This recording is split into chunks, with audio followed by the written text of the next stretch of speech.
Hey guys, XuRéview here. It's Zur Day. It's the 26th of August. Zur is just across from the speaker's tower. Let's get into his inventory. We've got a very nice inventory. It's not a stupid inventory. It's got very good exotics and then also very interesting exotics. For example, the Empyrean Bellicose. Intellect and Discipline of 48 each. That's actually really nice. The main perk is anti-grav thrusters. Aiming weapons while in the air will hold you in place for a short time, and orbs collected while your super's full will recharge your melee. That's really nice, actually. Aiming weapons while in the air. I recommend you check out True Vanguard's Sky Sniper build video. The stuff he does with this, the shots he pulls, are very impressive. This helmet can actually allow you to create brand new sightlines in any map whatsoever. I mean, you can be on Vertigo and you can all of a sudden be very far above the teleporter or be quite a ways across one of the capture points, and you can land some very crazy shots. Now we have Inverse Shadow, increased super energy gained from killing minions of the darkness, heavy lifting, and infusion, so you got a bit more PvE style perks here with infusion. I do recommend twist fading it to get Ashes to Asset and hopefully Intellect Discipline. But anti-grav thrusters is such a fantastic perk. I really do recommend you try it out. It's such a fun helmet to use. It's not as good as some of the more practical exotics like the Armamentarium and Twilight Garrison. Sorry, couldn't remember the names for a second there. But on the overall, it's still a really good helmet, and that's why I'm picking it up right now. We have the Graviton Forfeit, Intellect and Strength, and it grants you Shade Step. Gain and evade on Circle. Remembering that Shade Step has been nerfed, so you only get one Shade Step on Circle. Having Shade Step on and then Graviton Forfeit doesn't trick the system at all, so don't go giving that a try. But this allows you to run Keen Scout, which gives you an enhanced radar and allow you to track enemies that are hidden around walls and stuff like that. Marks them up as a small X for about 5 to 7 seconds. Or you can run Predator, which reduces your Shadow Shot cooldown and allows your tethers to become proximity traps, which trigger only when an enemy grenade comes near it, or when an enemy comes near it, or just fires at the tether itself. But you have Intellect and Strength, which is a really nice roll. I would recommend trying to get something like a tier 10 build of like tier 4 Intellect Discipline and tier 2 Strength. Or if you're actually somehow able to hit tier 12 right now, then by all means go for it. But you've got Inverse Shadow again, heavy lifting, and better already shield start recovery immediately after our pickup. So again, it's a bit more PvE oriented. If you are looking for a PvP version, you always have access to the Twist Fate node.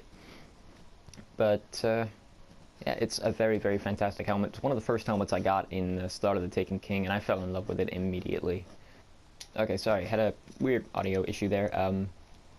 For the Warlocks, you get the Nothing Manacles Gauntlets. Discipline Strength, so not too great for the neutral game.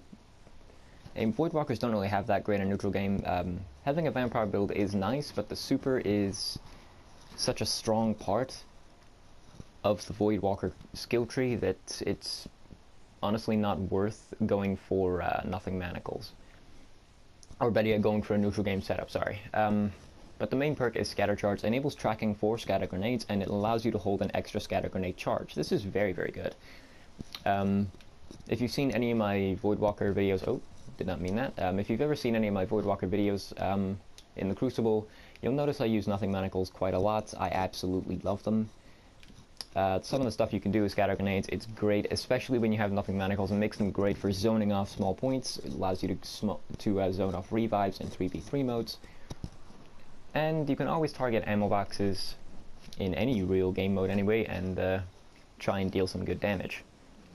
Now, of course, we have increased Discipline and Strength. I do recommend you hit Twist Fate with this, but you get Energy Projection, which increases the grenade throw distance. This is the perk you want to have on a gauntlet that improves your grenades.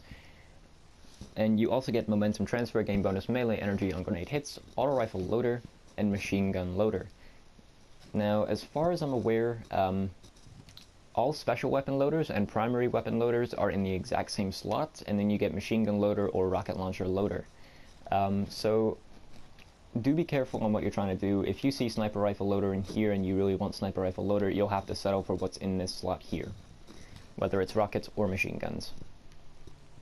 But again, fantastic gauntlets. Some of the best for, probably one of the best exotics for Voidwalkers out there. And some of the best for just Warlocks out there in general. Now, the weapon this week is the Universal Remote. I've actually decided to stop playing Crucible in Rise of Iron when the Iron Banner ended. So I'm kind of glad I'm not going to be seeing this in the Crucible all that much until Rise of Iron actually drops. But we'll have to get into the exotic anyway. We have Smooth Ballistics, Soft Ballistics, and CQB Ballistics. Just stick with Smooth Ballistics and you'll do just fine. You have crowd control kills with this weapon grant bonus damage for a short time. If you get a kill with this gun, you can do some really stupid stuff afterwards, believe me. Now, getting into the optionals, you have Hammer Forged, which is the perk that everybody will run on the Universal Remote. You have Lightweight, which grants you +2 character agility. And Snapshot, aiming this weapon is incredibly fast. Snapshot can actually be really nice if you're running a slide shotgun style build. Really, really good in fact, based on the main namesake perk on the Universal Remote, which is of course the Universal Remote. Range and precision damage increases greatly while aiming down the sights. So with Snapshot here, you can do some good stuff with Universal Remote. Honestly, when you have crowd control active and Universal Remote aiming down the sights, you can get some crazy stupid kills. And I mean crazy stupid. The Universal Remote, however, while it's one of the more annoying weapons to see in the current state of the meta, it's still a very, very fun weapon. It's a primary shotgun, and it allows you to run a shotgun with a secondary sniper rifle or 2 shotguns. I believe the clan leader of Hellhounds Inc., the clan I'm in, he runs double shotguns quite often when he runs the Uni Remote, and believe me, he can destroy people. I mean, literally destroy people. But honestly, if you haven't got this, I recommend you pick it up. But honestly, there are a lot of better guns to use in PvP than this gun. That's straight up. We have the Body Armor Engram for the Legacy Engrams. This will give you year 1 versions of things like Crest of Lupai for Hunters and Titans. It can give you things like the Lucky Raspberry, a year 1 version of the Armamentarium. It can also give you year 1 versions of Voidfang Vestments, Purifier Robes, and a fair couple of others. Now, getting into the curios, we have the Emerald Coil and Void Drive Vehicle upgrades, turning your rare Sparrows into legendary Sparrows. The Heavy Ammo Synthesis at 1 strange coin for 3 packs. The 3 of Coins for 7 strange coins at 5 3 of Coins. And the Glass Needles at 3 strange coins, 3 Motes of Light, and 1 exotic shard. And last but not least, the Mote of Light exchange. And I actually need to pick up a couple of these right now. But anyway, thank you guys so much for watching the video. If you have enjoyed it, don't forget to drop a like down below. Let me know what you think of the inventory down in the comments. I always love seeing what you guys have to say. And yeah, I will see you all very soon. Peace out.